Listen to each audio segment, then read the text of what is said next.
అందరికీ నమస్కారం. ముందుగా ఈ వీడియోకి ఒక లైక్ కొట్టి మన ఛానల్ని సబ్స్క్రైబ్ చేసుకోండి. మన సనాతన ధర్మంలో దైవానికి చాలా ప్రాధాన్యత ఉంది. అయితే మీ ఇంట్లో దైవశక్తులు ఉన్నాయంటే మీరు నమ్ముతారా? కానీ మీరు నమ్మాల్సిందే.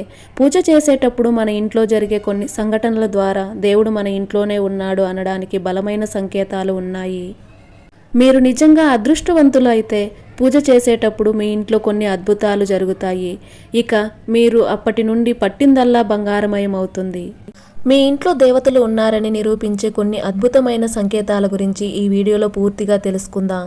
ముందుగా ఈ వీడియోకి ఒక లైక్ కొట్టి ప్రతి ఒక్కరూ ఓం నమః శివాయ అని కామెంట్ చేయండి.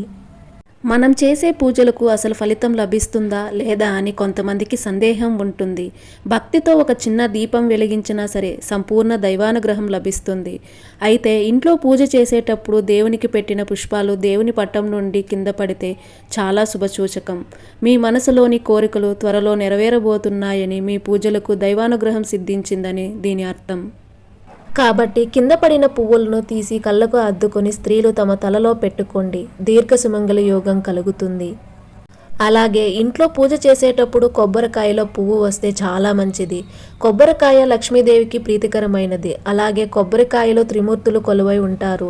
కాబట్టి కొబ్బరికాయలో పువ్వు కనిపిస్తే అష్టైశ్వర్యాలు కలిసి వస్తాయని, మీ పనుల్లో అడ్డంకులు లేకుండా విజయాలు సాధిస్తారని అర్థం. ఒకవేళ కొబ్బరికాయ కుళ్ళిపోతే అస్సలు భయపడకండి. కుళ్ళిపోయిన కొబ్బరికాయను తీసేసి కాళ్ళు చేతులు శుభ్రం చేసుకుని మరలా ఆ స్థానంలో కొత్త కొబ్బరికాయను కొట్టండి. ఎలాంటి దోషము లేకుండా శుభ ఫలితాలు కలుగుతాయి.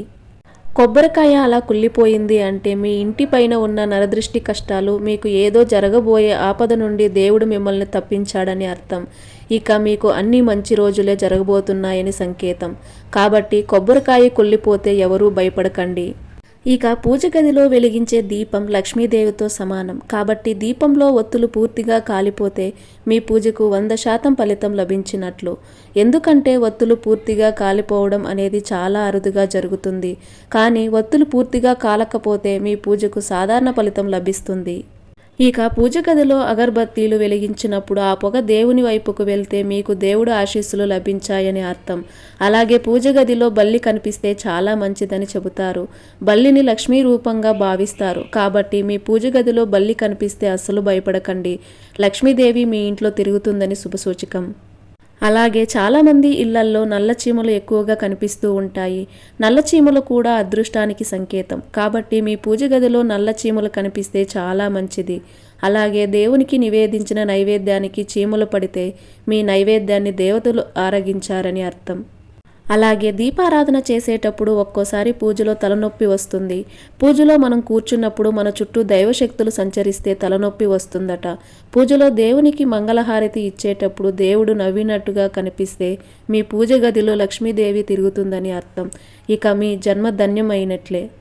ఇక చాలామంది ఇళ్లల్లో ఎల్లప్పుడూ మంచి సువాసనలు వస్తూ ఉంటాయి. మీ ఇంట్లో కూడా చందనం లేదా మల్లెపూలు వాసన వస్తుంటే మీ ఇంట్లో లక్ష్మీదేవి తిరుగుతుందని అర్థం. ఇక మనలో చాలామందికి ఇంట్లో పూజ చేసేటప్పుడు అలాగే దేవుని మంత్రాలు జపించేటప్పుడు కంటి నుండి నీళ్లు వస్తూ ఉంటాయి. పూజ చేసేటప్పుడు కన్నీళ్లు వస్తే మీ చుట్టూ దైవశక్తులు సంచరిస్తున్నాయని అర్థం. అలాగే మీ పూజ గదిలో సీతాకోక చిలుక వచ్చి తిరిగితే దేవదూతలు మిమ్మల్ని ఆశీర్వదించడానికి వచ్చారని అర్థం. ఇంట్లో దీపారాధన చేసేటప్పుడు మీ ఇంటి ముందుకు ఆవు వచ్చి అరిస్తే ముక్కోటి దేవతలు మీ ఇంటి ముందుకు వచ్చారని అర్థం. వెంటనే గోమాతకు ఆహారం పెట్టండి. అలాగే పూజ చేసేటప్పుడు ఎవరైనా బిచ్చగాళ్ళు వచ్చి మీ ఇంటి ముందు నిలబడినా సరే ఇంట్లో ఏమీ లేదని అనకుండా ఆహారం దానం చెయ్యండి. ఒక్కోసారి ఆ దేవతలు మిమ్మల్ని పరీక్షించడానికి మారువేషంలో సంచరిస్తారట. కాబట్టి పూజ చేసేటప్పుడు మీ ఇంటికి అతిథులు వచ్చినా ముత్తైదులు వచ్చినా మీ ఇంట్లోకి లక్ష్మీదేవి వచ్చినట్టే.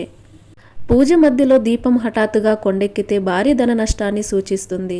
కాబట్టి వెంటనే కొండెక్కిన దీపం తీసేసి కొత్త దీపం వెలిగించి ఓం నమః శివాయ అనే మంత్రాన్ని 108 సార్లు జపించండి.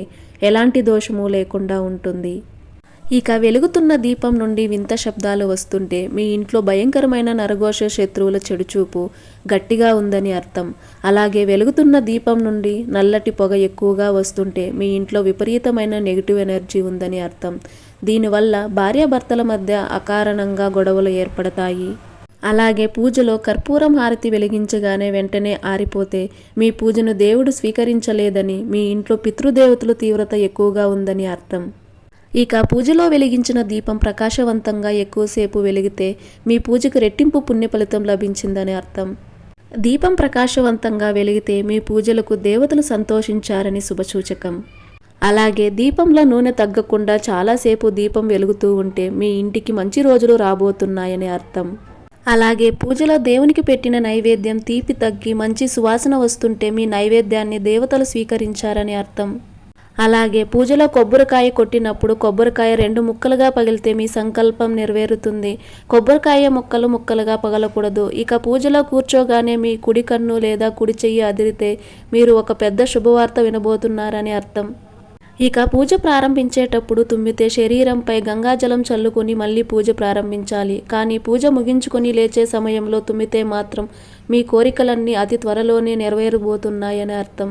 ఇక మీ పూజ గదిని ఎంత శుభ్రం చేసినా ఎప్పుడు అశుభ్రంగా కనిపిస్తూ ఉంటే మీ ఇంట్లో లక్ష్మీదేవి ఉండటానికి ఇష్టపడటం లేదని అర్థం. కాబట్టి పూజ గదిని శుభ్రంగా ఉంచుకోండి. అలాగే ఇంట్లో పూజ చేసేటప్పుడు మీ ఇంటి ముందుకు కాకి వచ్చి విపరీతంగా అరిస్తే మీ ఇంటిపై చెడు ప్రభావం ఎక్కువగా ఉందని, అప్పుల బాధలు పెరగబోతున్నాయని అర్థం. అలాగే దీపారాధన చేసేటప్పుడు ఇంట్లో పాలు పొంగి మాడిపోతే ఇంట్లో అనవసరపు ఖర్చులు పెరుగుతాయి. ఇంట్లో పాలు పొంగటం మంచిదే, కానీ పాలు మాడిపోకూడదు.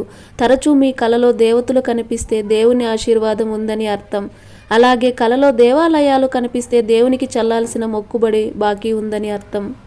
అలాగే మీకు బ్రహ్మ ముహూర్తంలో అకస్మాత్తుగా మెలకువ వస్తే, గంట శబ్దం లేదా దేవుని మంత్రాలు వినిపిస్తే అతి త్వరలోనే మీకు మంచి రోజులు రాబోతున్నాయని, మీరు చాలా అదృష్టాన్ని పొందబోతున్నారని అర్థం. ఇక మీరు నిద్రిస్తున్నప్పుడు కలలో తెల్లని గుర్రం లేదా ఏనుగులు కనిపిస్తే త్వరలో మీకున్న కష్టాలన్నీ తొలగిపోయి లక్ష్మీదేవి అనుగ్రహం కలగబోతుందని అర్థం. పూజ ముగించి హారతి కళ్ళకు అద్దుకునేటప్పుడు మీ ఒళ్ళంతా ఒక్కసారి పులకరిస్తే మీ చుట్టూ ఉన్న నెగిటివ్ ఎనర్జీ తొలగిపోయి దైవశక్తి మీ శరీరంలోకి ప్రవేశించిందని అర్థం. అలాగే పూజలో ఉపయోగించే పసుపు కుంకుమలు కింద పడితే ఏదో అదృష్టం జరగబోతుంది అనుకుంటారు. కానీ పూజలో పసుపు కుంకుమలు కింద పడితే భూమాతకు మీరు బొట్టు పెట్టినట్టే. అలాగే వెలుగుతున్న దీప ప్రమిద ఉన్నట్టుండి పగిలిపోతే మీ భర్త కెరీర్లో లేదా వ్యాపారంలో ఏదో పెద్ద అడ్డంకి రాబోతుందని అర్థం.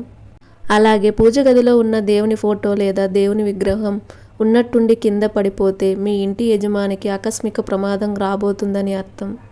సకల దేవత స్వరూపిణి అయిన గోమాత శుక్రవారం లేదా మంగళవారం రోజు అనుకోకుండా మీ ఇంటి ముందుకు వచ్చిన ఆహారాన్ని స్వీకరించిన, మూత్రం పోసినా లేదా పేడ వేసినా మీ ఆర్థిక సమస్యలన్నీ తొలగిపోయి త్వరలో మీకు అదృష్టం రాబోతుందని అర్థం. పూజలో దేవునికి సమర్పించిన నైవేద్యంలో తల వెంట్రుకలు కనిపిస్తే ఆ నైవేద్యం అపవిత్రమైనది. ఇంట్లో రాహు ప్రభావం వల్ల దరిద్రం పెరుగుతుందని అర్థం. మీ పూజ గదిలో ఎక్కువగా దేవుళ్ళ విగ్రహాలు ఉండకూడదు. దీనివలన మీ పూజకు సరైన ఫలితం దక్కదు. అలాగే ఎప్పుడు పడితే అప్పుడు ఇంట్లో దీపారాధన చేయకూడదు. ఉదయం బ్రహ్మ ముహూర్తంలో చేసే పూజలకు రెట్టింపు ఫలితం లభిస్తుంది. అలాగే సాయంత్రం చేసే పూజలకు కూడా చాలా మంచి ఫలితం లభిస్తుంది. ఇక ఆంజనేయ స్వామి స్వరూపమైన కోతి మీ ఇంట్లోకి వచ్చి దేవుడు దగ్గర పెట్టిన నైవేద్యాన్ని తీసుకెళ్తే మీ ఇంట్లో లక్ష్మీదేవి కాలు పెట్టబోతుంది అని అర్థం. ఈ సంకేతాలు మీ ఇంట్లో మీకు కూడా ఎప్పుడైనా ఎదురైతే గమనించండి.